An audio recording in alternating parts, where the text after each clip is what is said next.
you've been subjected to us a lot, for better or worse, in Soma. Different topics, biblical stuff, and this and that.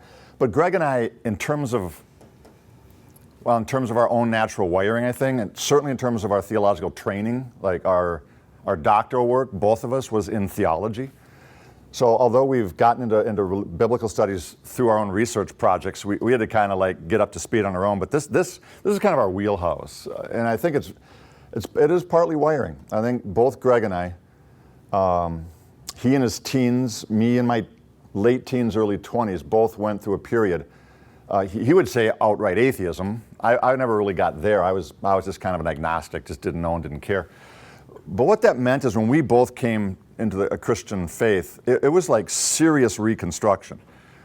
You know, we've certainly brought with us images of God.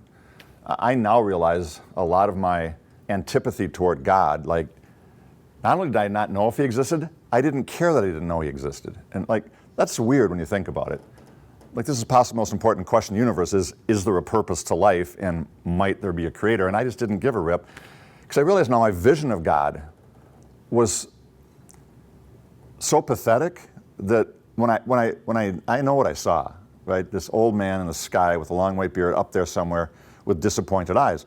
And so, of course I didn't care, because if he was there, I wanted nothing to do more than just to get away from him and just hope he didn't exist, so I didn't have to deal with that. So as I started reconstructing my theology, and it wasn't until age 40 when I was in a parking lot with Greg at a theology conference in Orlando, where he walked me through an exercise that helped me see that picture of God, and that explained so much to me.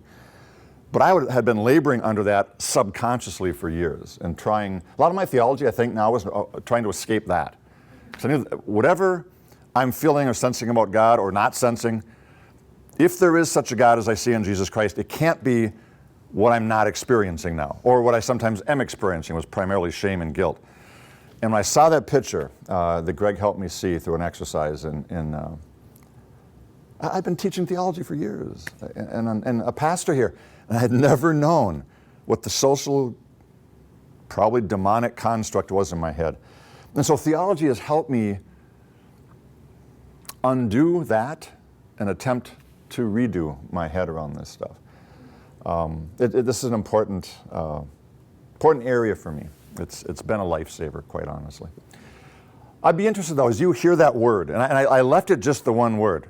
I didn't decide not to qualify it, because I didn't want to sort of preload into. I'm kind of really comfortable with this going where it goes, right? Because I love that, to be able to dialogue, and this is one of those places that can go so many places. Now, look, Greg and I have chosen certain topics, largely in conversation with Kevin. Certainly in dialogue with what you're reading, so this is not detached from what you're doing here. We've taken what we think are some of the most either hot button, important, hopefully both, topics in theology that people are wrestling with, to try to just use them as examples of what does the theological process look like. Ultimately, I'm less concerned at the end of these 2 days that you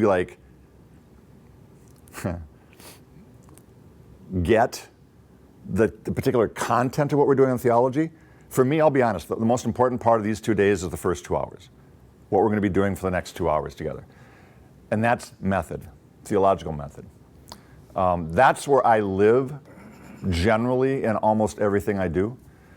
I've been asked, Paul, why did you spend 1/3 of your academic research life in historical Jesus studies when that is a biblical focus thing, Greek text, all that, and I don't know Greek. I was not trained as a New Testament scholar. So it raises the question, why has anyone published my stuff on Jesus when I don't even belong in that field? I should have been in theology. And that's true, technically. According to my PhD, I shouldn't be doing that stuff. But the thing is, neither should Greg, and that was 10 years of our lives, and still mine. I continue in Jesus studies. Why? Not because I'm a Greek guy, not because I'm great with the text, because Greg and I both saw in 1994, as theologians, that so much of what was going on in New Testament studies today was at the level of the text, and hardly anyone, at least that we could find, was asking method questions about how New Testament scholars who were proficient in Greek we're doing Jesus studies. We brought method to the table. It's more of a philosophical question. And that's really what we offered in Jesus Legend. It was largely method issues.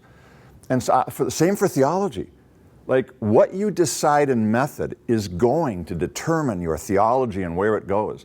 But so few people like to talk about method because they want to get into the content that it's autopilot. And that's super dangerous, to put your brain on autopilot in anything with biblical studies or theology, because now what's driving you is things you don't even know about. It's just gut level intuitions, or how your church said what, or what your pastor gave you once upon a time that's lodged in there. And it's like, man, no, we got to like talk about how to do theology. We might disagree, but at least like we know what we're saying and why we're making the decisions we are. So the first part of this day is really important to me, even though the rest is fun, like to get into it and stuff. But so the plan is Greg and I will go back and forth throughout the 2 days in different sections. We would love to get through 4 a day. Greg and I each doing 2 in the morning, and then he and I each doing one each, 2 in the afternoon together, so 4 parts each day.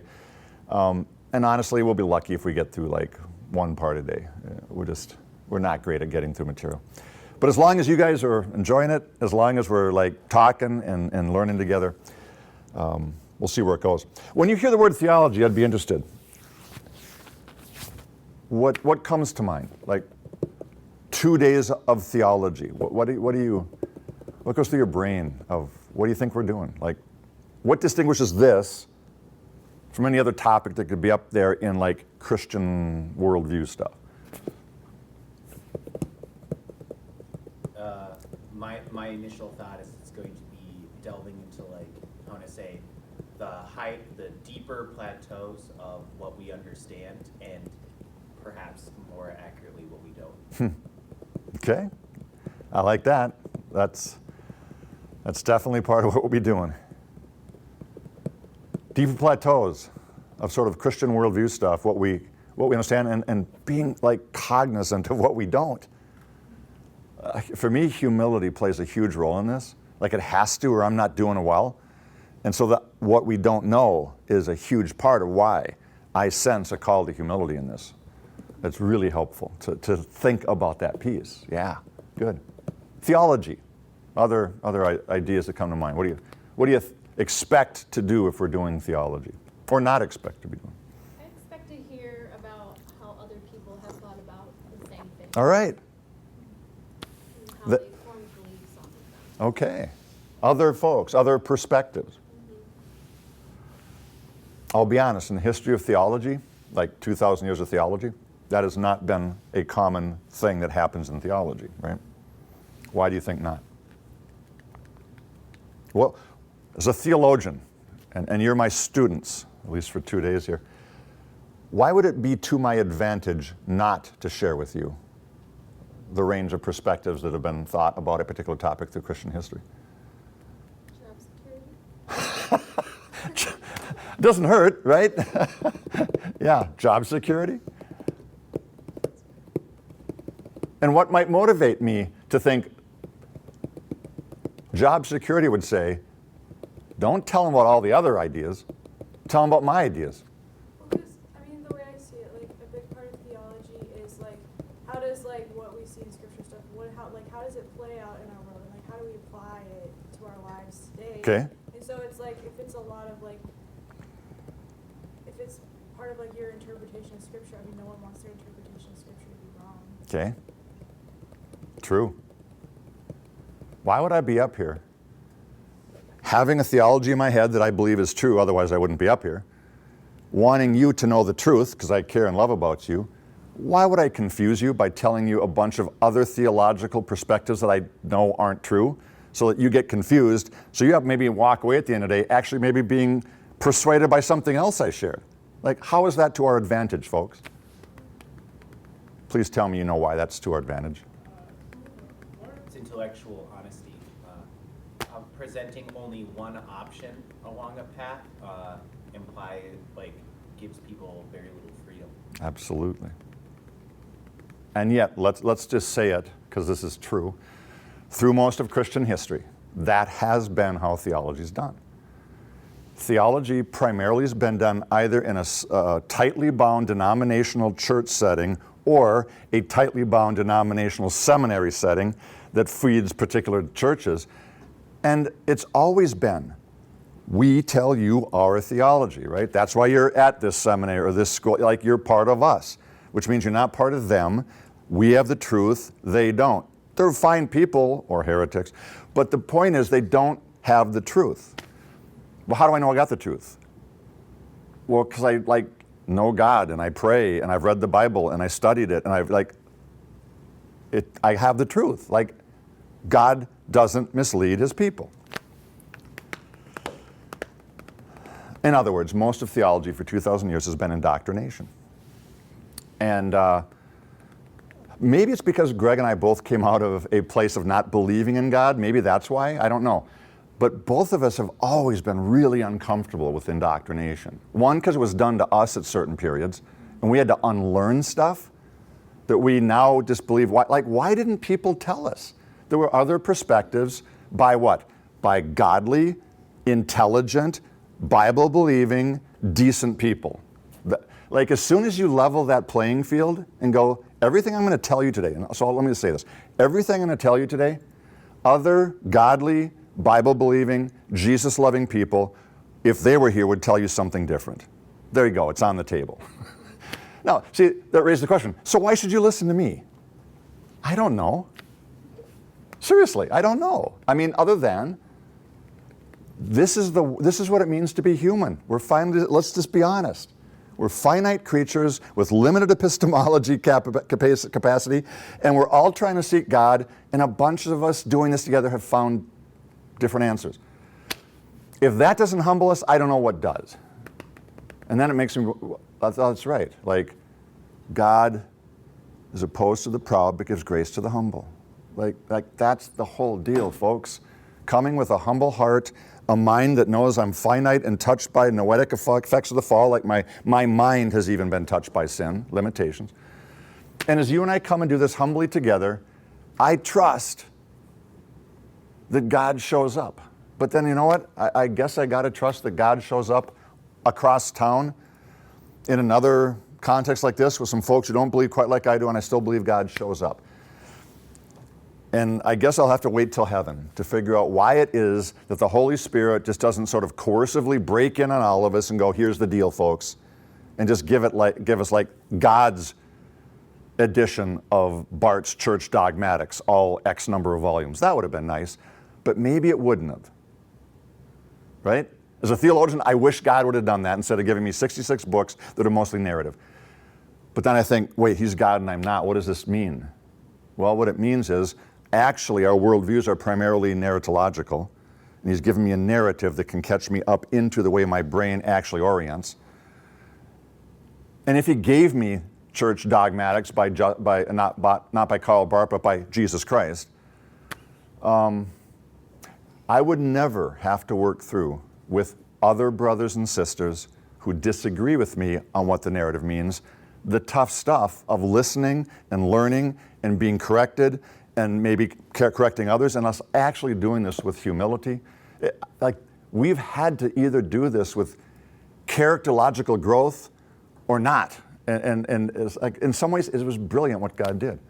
Super frustrating compared to what I initially wish he would have done as a theologian. But then I think, no, what he's done, what he's left us with, and what we are left to do theologically will demand both deep, intentional study, but also profound awareness of our limits and humility.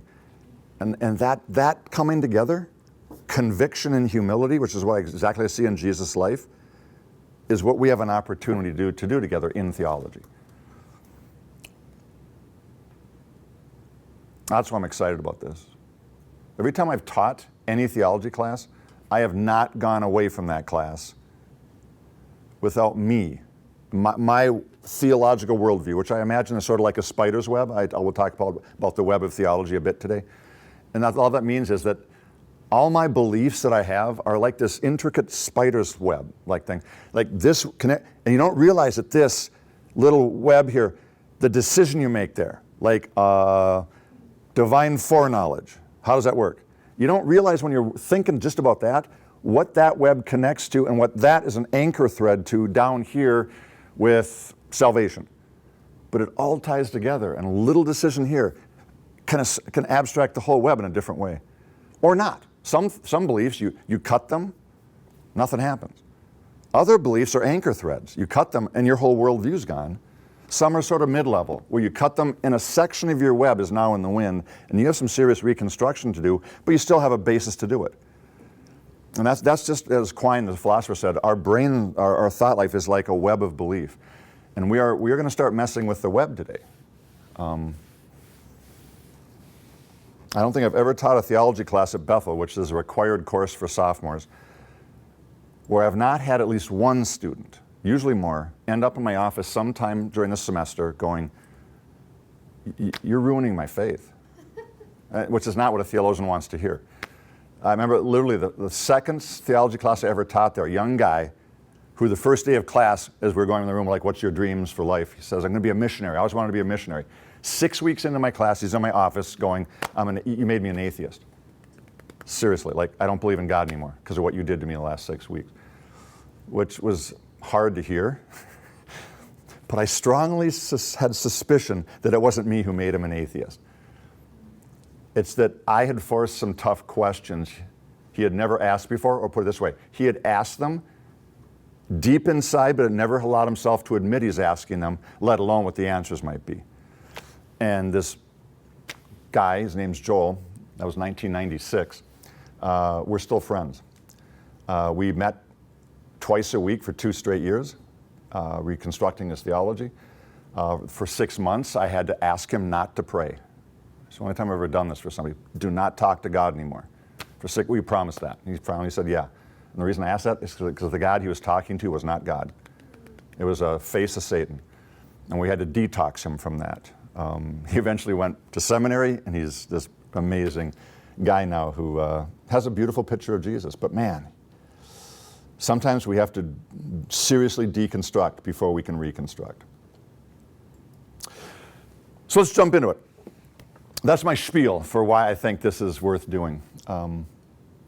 I was in a setting very much like this. How many of you are there? 10 now? Yeah. Okay. So there's probably 20 in this class I was in. It's a little seminary in town. It's across, so it's in White Bear. A little seminary called the Masters Institute. Lutheran Charismatic Seminary, and Greg and I have taught there for years. I was in this class. It was their first theology class, seminary. And it was a 2-day intensive, much like this. And they had been together, this was their 4th class. I think they had a Romans class, a preaching class, and something on spiritual disciplines. This was their first theology class. And like about here, I just introduced the topic, I'm going to jump in, and all of a sudden a hand goes up from the back. The kid I recognized, he'd been at Bethel earlier. And he goes, Dr. Eddie, in which I quickly corrected him, no, it'd be Paul. Paul, I got to ask you a question. Why do we have to do this? It's just not like super encouraging in the first few moments of your class. And I go, what do you mean, why do we have to do what? He goes, theology. He goes, I'll be honest. He goes, I'm speaking for more than myself here. We all kind of had this conversation around the lunch table yesterday. We're all nervous about this class. We love the Bible. That's been great in Romans. The preaching thing was good. But we are really nervous what's going to happen over the next 2 days. Here's why, he said. Every time we have lunch together, the 20 of us, and theology ever comes up, which it does a lot, no one leaves that lunch table feeling good. We end up realizing we are not from the same denominations. We don't believe the same things. And instead of being united, which the Bible tends to do to us, this totally divides us, and there are hurt feelings every time. And so having 2 straight days of this, we've talked about it. We're not looking forward to this, and you probably should just know that. It's like, well, dude, thank you for telling me. Like that's helpful to know. And it was interesting, as he was saying this, everyone's eyes in the room turn at one point to this one guy when he says, we never get out of the theology conversation feeling good. And they all look at this one guy. It's like, okay, I'm thinking, we got a guy who probably does not know how to do theology well. It hasn't been helpful. Turns out the guy he's at like type A, high J, and anytime anyone disagrees with him theologically, he goes for it, like it's a throwdown. That's a terrible context to do theology in, so I get that. So what I did is something I hadn't expected to do there, but I realized I had to do this if I was going to draw them into how theology could be helpful. I said, okay, let's just stop for a minute before we do theology, and let's ask this question, and I actually created this after that experience. Guys, why should we do this? Because they literally had no reason to. They had a lot of reasons not to. And it took a while to draw this out of them. But I'll throw it open to you. I don't know. You guys seem to have like pretty healthy relationships from what I gather of you folks. Like, lunches are pretty cool. I don't know, you're not like enemies at the end of every lunch. You have to repair that or something. Good. You're miles ahead of a seminary in town, I know. But why do this? So we've kind of said what it is. Why do it? Like, how about this? How about whatever time we're going to take in theology, put that aside and go, no, let's like get into the Bible. That's the whole point of this. Why not have another course on, I don't know, interpretation 201 or something? Why do this when we could like go to the Bible, or hey, how about this? Not be in class, but go out and like serve somebody. Why do this? I think one of the goals of Christianity is to live a life informed by Christ, and theology informs us. Okay. Dude. You came prepared. You're like, and I've noticed this about you. You're quotable. You like succinctly capture things really pretty well. Folks on tape, he's quotable. Say that again. One of our goals as Christ followers, our goal should be to live our lives informed by Christ, and theology informs us. All right. One of our goals as Christ followers to live our lives informed by Christ, and I think you're right, if done well, it's exactly what theology can help us do. Good. Any other thoughts on why do this stuff called theology? I think about working with teenagers and kids. Okay. And they ask big questions. Yes, they do. And oftentimes, I'm like, that's a great question. Let's wonder about that together. And really, I'm like, I don't know. So, and I don't Meaning wanna, you don't know the answer I don't to know that. the answer. Yeah, or okay. I know 5 different answers. Yeah. Like, what do you tell a Sure. child who's looking for what he or she wants to, base their view of religion and God and how Yep. her soul works and, angels and all this stuff. It's like, it's good to know because we're bringing up the next generation. And Okay. what are we bringing them up into? Love it. How are they going to view God and all this stuff? So this is an opportunity to, give them a better, well-rounded, give ourselves a better, well-rounded view of this whole thing. Okay. That's huge. In my theology class at Bethel, 14-week class, I actually don't start theology for the first 2 weeks. I do worldview stuff. And one of the things I do in that class is put some quotes up on my PowerPoint from a little book. I don't know if you've ever heard this book, but it's called Letters from Children to God. Was it like 100 kids under the age of 12, give them a piece of paper and a pencil and say, ask God anything you want. There's every type, like a philosopher would look at these and go, we got metaphysics here, we got epistemology, we got ethics, we got all the big ultimate questions from kids under 12. It's stunning. And you're right. This is the thing about kids. They are asking the why question all the time for the simple reason that their web is not connected.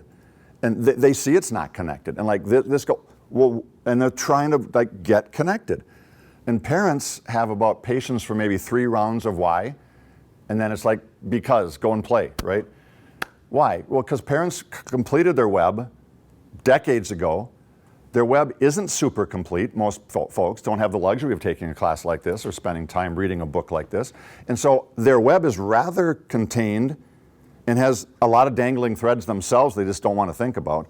And kids' questions can shine a light on the reality that most Christians, most people have never had a chance to do what we're doing, worldview formation. Problem with kids is they can't help it. They need it. They keep asking the ultimate questions, right? Who I am, where I'm coming, all these big things. And parents have moved on to far more important questions than ultimate questions. How do you pay the mortgage? And what about the 401k plan? And will the Vikings ever win the Super Bowl? And like really important questions, but not ultimate questions. Nothing philosophers would be interested in. But man, the philosophers are interested in what kids are asking because they are actually doing web construction. And you're right. I think, truthfully, we are all kids all the time. Of this, Jesus says, he sits a little kid on his knee, is the kingdom of heaven. Like if we're not doing that, it just says we've been sidetracked from like one of the main purposes of life, which is to keep pushing into reality we haven't met yet or asked questions about as we've met it, and to keep being open and humble and learning and integrating and just keep on the journey of what? Loving God with all of our hearts, mind, and strength. And we get the heart part down a lot of time, and the strength, which means body, trying to be like Jesus. But that mind we often just leave as sort of, who knows? It's complicated. Other things to think about. As this class was asking me why to do this, I just started thinking to myself, because they really actually didn't have many answers to this. And my first proposal to them was this. One, you might think you cannot do theology, but that's the first big mistake. And I just had been like, this was like a year or two after Greg had done this thing for me with this, like I saw this image of God in my head. So this was fresh to me, that I could say, I was doing theology with a God concept that was totally toxic and didn't know it. And that was driving me in my theology in certain ways. It's unavoidable. You go, oh no, you can avoid that. Be an atheist. Oh no, no, no, no. Atheists are doing theology all the time. Because in order to deny an existence, you have to have a concept of what you're denying. And now I love talking to atheists now, ever since I realized it about me, because my first question to an atheist, it's never a statement, it's always a question. Tell me about the God you don't believe exists.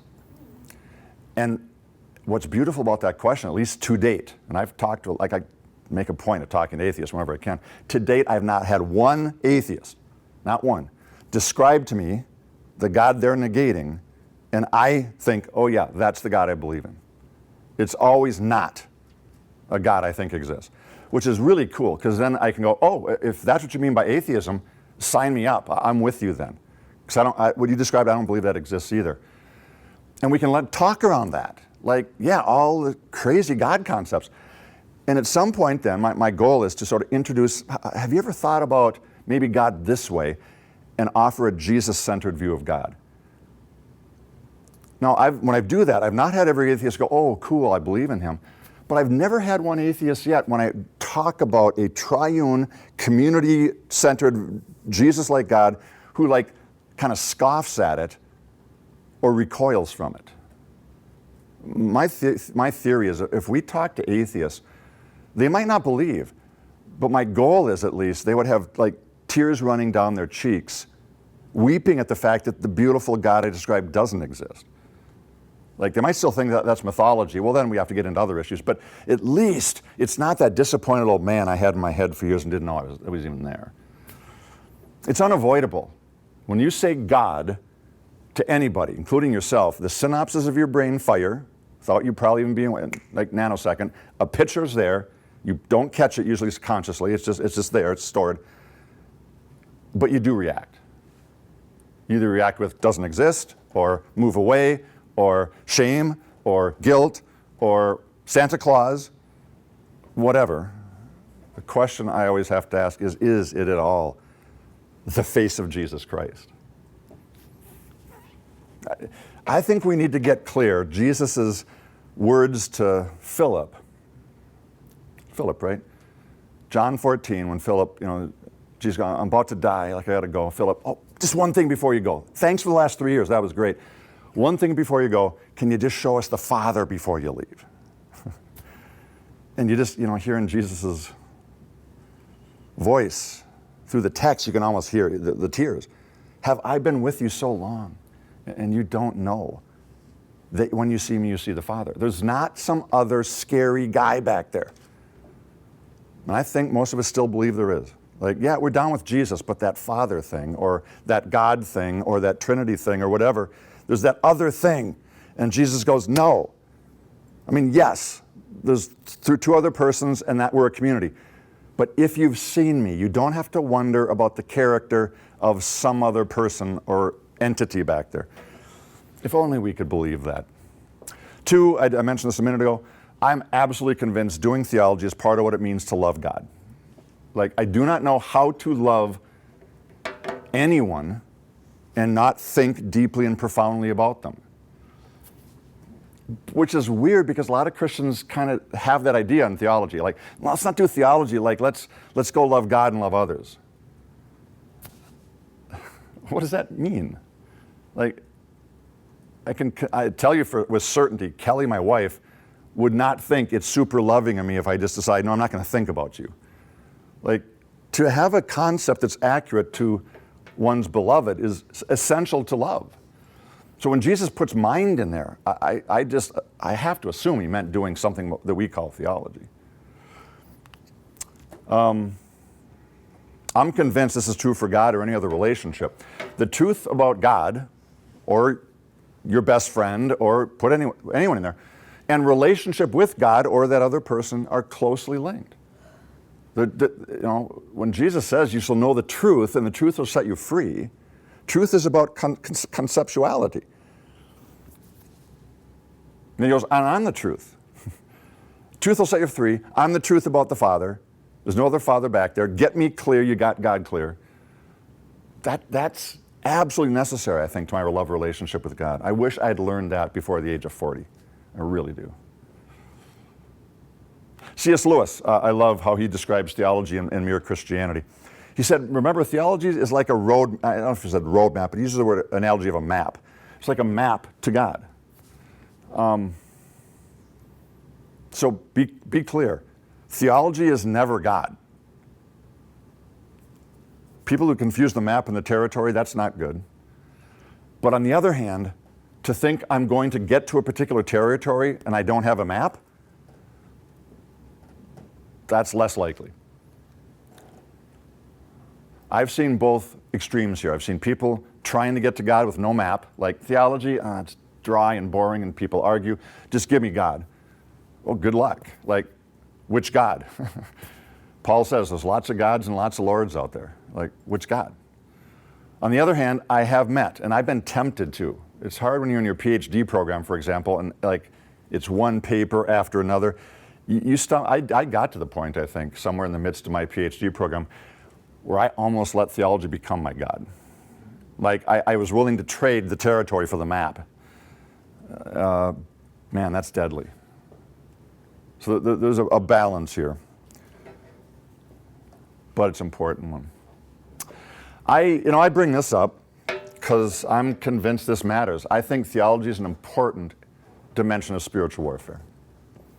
And I say that as someone who is convinced of the reality of the enemy. Like, it's not a myth or a metaphor for me, it's a personal entity. And I think that entity's primary war zone is my brain. And I think that because my mind is the primary battlefield, and because the enemy wants nothing more, like agenda item number one for the enemy, screw up their heads about God, then theology becomes seriously a primary way of waging war against the lies of the enemy, right?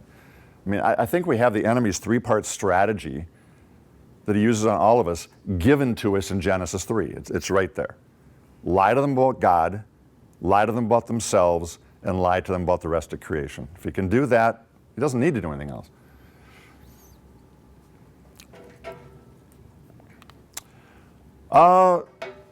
First Peter says, always be ready to answer this question. Why do you guys believe what you believe about this Jesus stuff?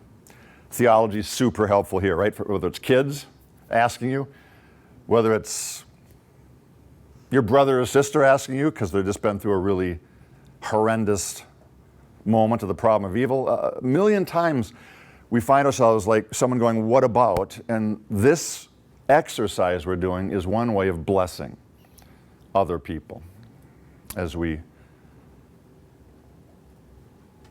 it's apologetics, right? But apologetics is always, I think, person-centered. Not formulaic, not I'll run through my arguments with you, but listening, hearing with God's heart for them, and then just helping them with their web. We all need help with our web. And here's this, where's Kevin? Kevin, I don't know if I've ever told you this. So when this happened to me in the seminary a few years ago, and like, we don't want to do this because of what it does to us. I had already had those 4 reasons I proposed to my Bethel students, like why do theology? This one came up on the spot. I've been doing it ever since, and why I was able to is because like a few months before this, you had walked us through emotional intelligence stuff for the first time. And so I was like digging into my brain to remember what you told us, and I just started like giving it as a response. And I've forever since now make this a part of my theology class. You guys probably have done tons of this with Kevin. Do you ever just talk a lot about the amygdala and all that? Yeah. So I tried to help them see why their lunches were going so poorly whenever theology came up. And we just talked about stuff Kevin had taught us about the amygdala. And I said, look, guys, amygdalas, like they're wonderful inventions of God. If you're walking through the woods in Minnesota in the fall or spring, and you're walking along, and all of a sudden you hear a what you want to have happen in that moment is you want your amygdala to get triggered, your neocortex to shut down, and you to be like 15 feet back without you even knowing it, so you're not bit by a rattlesnake. What you don't want to have happen is to be walking along and go, babies rattle? No. And like go through the possibilities with your neocortex fully engaged. That's not going to help you. There are times when fight or flight is absolutely necessary. Problem is, that fight or flight mechanism, which is always threat, look out, right? And what happens in that moment? I try to remember what Kevin told me. Amygdala gets triggered. Well, here it looks like this, I guess. I found this diagram. So the stimulus, whatever it is, rattlesnake or someone saying something theologically you disagree with, a stimulus comes in, hits the thalamus. Thalamus decides where this stuff goes. It always shoots it to the cortex and the amygdala. But as you notice, even on the diagram, this is a shorter synaptic route. So it hits the amygdala before the neocortex. And when that gets triggered, that shuts this down by up to 80% of effectiveness, maybe more, which is all great if you just heard a rattlesnake. It's not good at all if you're sitting around a lunch table with brothers and sisters and someone goes, I'm a Calvinist, and you Arminians are idiots, or whatever. Because as our parents were supposed to have told us by age 6, if you want friends at the end of the night with your little social engagements, 2 things you don't talk about. What are they? Clowns. Never talk, particularly scary clowns. Okay, there's 3 things. Scary clowns, religion, and politics. It's crazy, isn't it? Go in any lunchtime conversation, bring up geology, people can talk all day long without freaking out on each other. But as soon as it's religion or politics, boom, unless what? Unless you're all of the same political party or the same, unless you're all an us and there's no them, then everything's fine. Which is why indoctrination has been the way theology's usually gone. But if we have serious theological differences at the dinner table, that amygdala, man, it's off. Because that, I don't know why, but for some reason, truth about God and truth about how we relate, politics, God and others, seems to be the most profound things to us, and we just don't deal well with having our fundamental core of our worldview challenged. It feels as threatening as a rattlesnake, because now you're messing with the narrative of reality for me. And so, I would propose that most theology that's been done through human history has been amygdala theology. And People have been burned at the stake for this. They've been called heretics for this. We've launched crusades in the Spanish Inquisition for this. This form of theology kills people. If not physically and literally, relationally, emotionally, intellectually.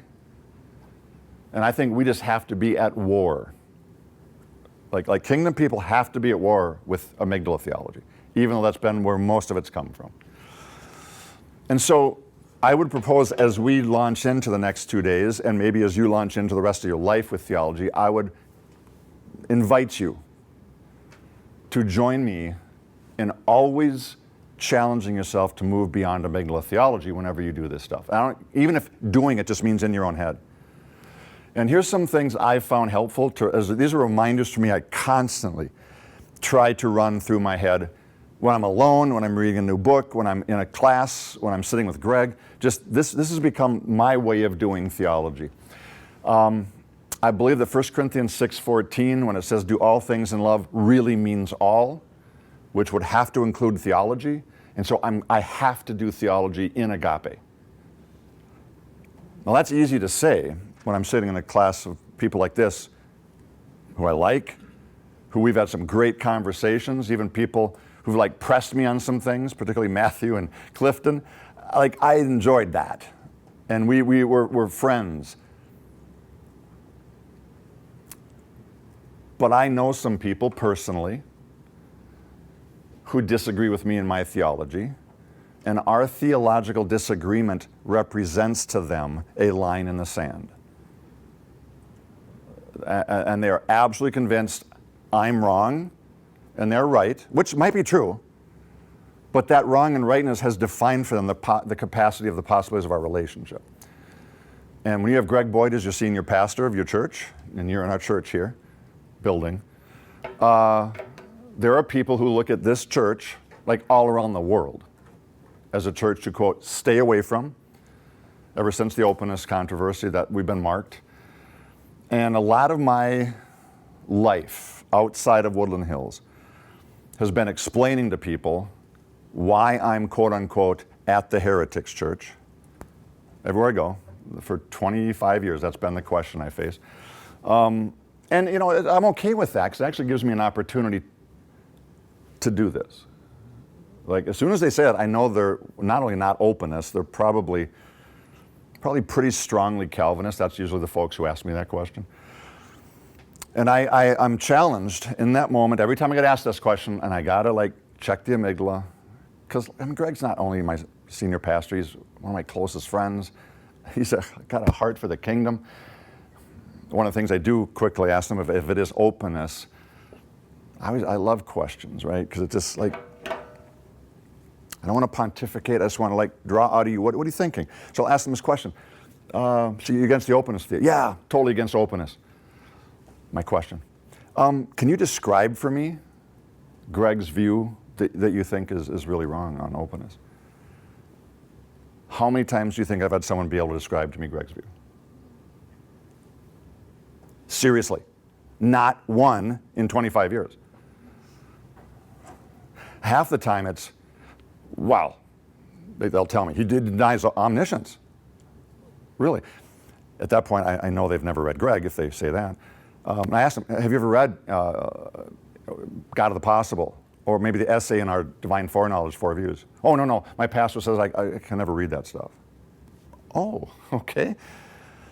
So you're articulating a theology that you're calling heresy, that you've never read and don't know, but you've got it secondhand from somebody. I guess. Do you know that what you described, Greg would absolutely call what you just said a heresy? Greg thinks denying omniscience is not good. But he does it. You know? So this kind of thing. But it's made me realize, loving my enemies, I have to particularize in that moment. I have to love my theological enemy, or at least the person that thinks I'm their enemy, theologically. And if I don't love them, man, I can slice and dice at that moment, right? These are usually just people in the pew. Like, listen, this happened to me in Barnes & Noble, just down the road. A woman who, I'm in the bookstore, and I see she's got Greg's book in her hand. First time she picked it up, I think she like had crossed herself before she did it. And I said, oh, have you read that book? I said, no, I would never read this book. She put it back on the shelf. Oh, really? Why? They just had this conversation.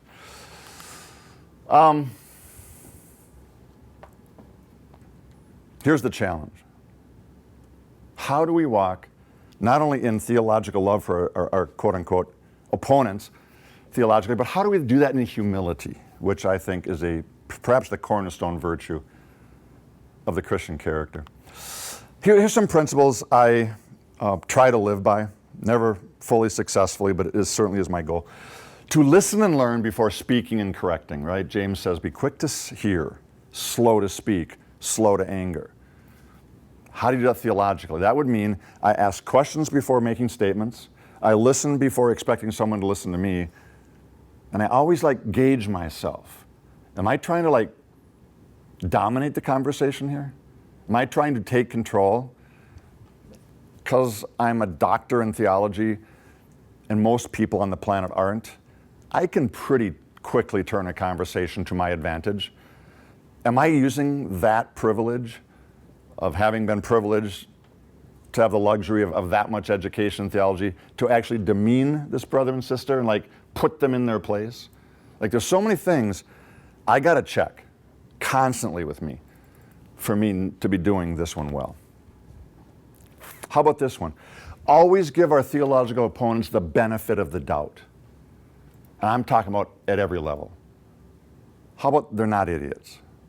They're smart people. How about they don't have bad character? How about their motives are authentic? How about their Christian commitment is just as strong as mine? How about they believe the Bible as much as... How about a million things that I could choose to tell a story in my head to myself about them that makes me their defense attorney, not their prosecuting attorney in that moment? Because if I don't do that, my amygdala will take over. I will assume the worst. I'll make myself the hero in my own story and them the villain. And we'll be back to the 2,000 years of not so great theology. You want a challenge in theology? Here you go. Make a personal vow to yourself before God. And if not a covenant, at least an aspirational vow. God, I aspire to want to never create a caricature of a view that's not mine. Because it's the easiest way to just destroy an argument. Create a straw person that sort of sounds just enough like that view that you go, yeah, that's it, and then knock it down. Whether it's in your own head or in an argument or in a book, as a professor in front of students. If I do that, in that moment, I'm choosing not to love the people who hold that view. It's real simple, like a simple test. Flip it around and ask, what if they did that to me? How would I feel? I get really frustrated when I hear someone say, Eddie believes, and what comes out of their mouth or their pen or whatever is not at all what I believe. Like seriously, I just saw in print 3 or 4 years ago, a scholar who is commenting on my view on religious pluralism, because that was my dissertation topic. Eddie's as a restrictivist, Eddie blah, blah, blah. And that one quote got picked up by other people, so that now they're quoting him in other places, quoting me about what I believe. I've never in my life been a restrictivist. Where did he get that? I don't know.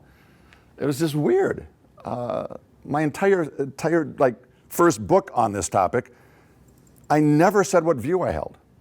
It was a pure assumption on their part. And so when I actually wrote an article on this recently, I really had to work on this footnote, to be careful. How do I word this? And so I did as gently as I could, but just said, I don't know how this was interpreted, but I'm not a restrictivist. But God really had to check me there, because I wanted to say things in a really unhelpful way. Dude, bro, how's it going? All right. Calvinism. Ooh. I don't know where you guys are all on that, but I'll just be honest with you on this. Calvinism almost wrecked me. When I came out of agnosticism, and hadn't known about that disappointed old man in the sky yet, till Greg helped me see that at age 40. My first 10 years of being a Christian was largely a battle with this concept of God. I didn't know it was there. I just knew I never felt okay with God. I like the idea of like figuring him out and understanding him, but it's just never, prayer was difficult, didn't know why, and I just never, I loved theology, but I wanted to love God. Anyway, I learned about, I didn't even know Calvinism existed at that point until actually sitting with my first Bible class with John Piper after I came out of my agnostic period. He was still professor at Bethel then. And I so wanted not Calvinism to be true that I totally created a caricature of this thing in my head. So I could knock it down. Problem was, there was always that nagging thing, but what if they're right? But what if they're right? And what it forced me to was actually to engage really good Calvinist theology. And like I now see it, I was given the best shot. And then had to deal with that. But look, this takes work. Because to not do a caricature, you've got to do this.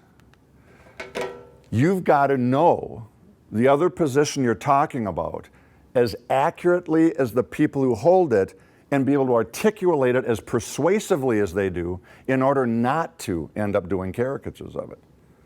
And that takes theological work. Greg and I agree the best. We did the first edition of this in 2002. We knew if we were not careful in this book, the reviews would just tank, because this is the kind of book that's kind of difficult to do, where what you do is you're not trying to argue any particular position. You're trying to equally persuasively argue views that will challenge the reader to go, which view do I hold? And so the challenge was going to be that every, let's say the Calvinist Arminian chapter, that every Arminian who reads that Arminian piece goes, yeah, good job. And every Calvinist goes, yeah, you didn't undercut us, knowing fully well Boyd and I aren't Calvinists. And so, remember that one review? Or it was a person who said it to us, or a review? I've had two people say that to me. Okay. Calvinists. How can you argue it so persuasively and not believe it? Yeah. You're an idiot. Touche, man. That was the best review we ever got was, how can you guys not be Calvinists when you argued it so well? It's like, I don't know, but look, we try to do this. We try not to caricature the views we don't hold. For me, it was out of love. It was like a call of the gospel not to do that. It also didn't hurt in book sales. I'll admit that. Here's one. In the midst of every theological debate, regularly remind yourself, they could be right and I could be wrong. Hard to believe, but it's true. And remember, this is one Greg has really helped me with, because he just hammers this for us at Woodland all the time. Get all of our life and worth and value from Christ alone, which would mean not from our theological correctness.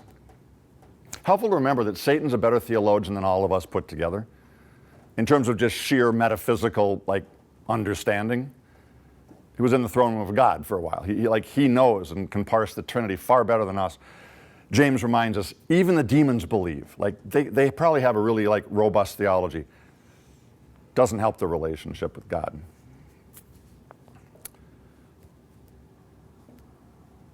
I would fear in any theological controversy that I happen to be right theologically and absolutely wrong at the level of agape towards God and this person in the moment. Not good, right? Little child on the knee, doesn't even know what the Trinity is, of this is the kingdom of heaven. Not because they can parse the Trinity, but because they can have a basic default setting of trust in Jesus and a basic gentleness of spirit, and that's ultimately where we need to be, I think, theologically. This is helpful to know. Different people need different levels of theology. I don't know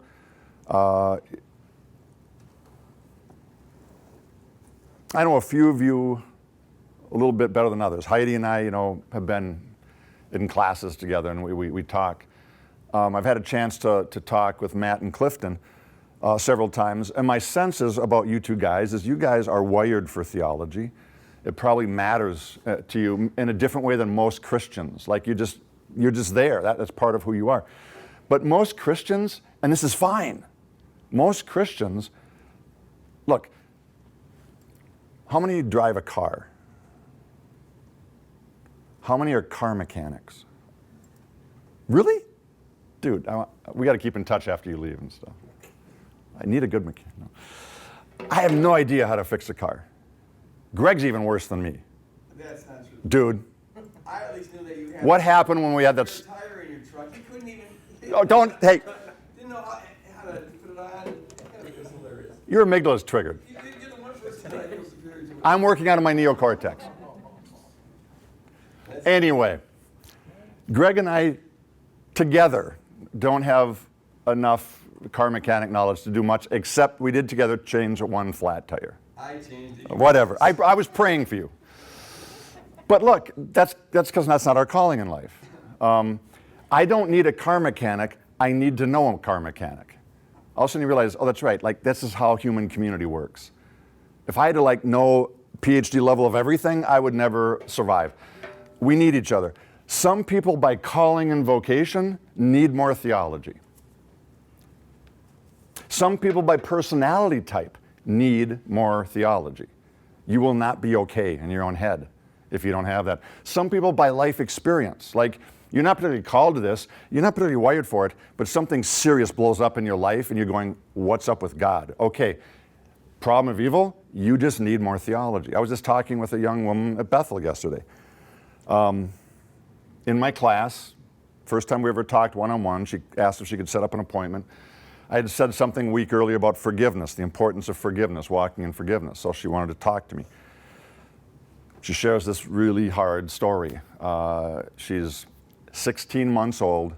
Her dad's driving home from work, young kid, 21, drunk, head on, kills dad. So she doesn't remember dad. Grew up with no father. It's coming near the 20th anniversary right now. Hard. She goes, it's been a hard time the whole time, but certain moments are really hard. She goes, and I do not know how to forgive this kid. She goes, I've never met the kid, but I carry this wound all the time, every day, and what does forgiveness look like in this moment? I said to her, look, we can talk about that. That's an important question. I said, but I got another question. I wonder what you've done with God about this for 20 years. She goes, oh, I don't even. She goes, I don't know what to do about that. She goes, most people have told me stuff like, well, God is a reason for everything. And it's like, oh, that's what I was afraid of. You've been getting sympathy card cliche answers probably your whole life as your theological data on this. I said, we can totally talk about how you'd forgive this young man if you'd ever want to. I'd love to talk to you about where might God have been in that. And I'm actually, dude, giving her a copy of Blame is God to Blame, because I'm certain her life experience has left her needing to do theology and not having the resources, and therefore probably taking her not great places on this stuff. So suffice to say, I think all of us need to discern what level of theology are we called to because of one or more of these factors, and then press into that. But that's it then. Not all of us are called to be theologians. Because if you're being a theologian when you're not called to, then the body's missing something. We need you to be doing what you're called to. And there's people like Greg and I who do believe we're called primarily to this, and we hope we can be resources to the body, but it's all about a body thing. So there you go. Kind of an introduction to why I think this stuff is so important, what the balance is in terms of, yes, conviction. Like, I have seriously strong beliefs about some stuff, but how do I hold those humbly? And humans find that intersection really hard to live at, because it seems like both logically and existentially, if I really believe something strongly, how can I be humble about that? Because humility means, I don't know. And I propose, no, it doesn't mean that. What I see in Jesus is someone who totally knows what they believe about a lot of things, but has this humble walk before the Father and others, and he shows us that conviction and humility are not antithetical to each other. Yes, there can be a tension there for sure, but finding a balance of theological humility, I think, is absolutely essential.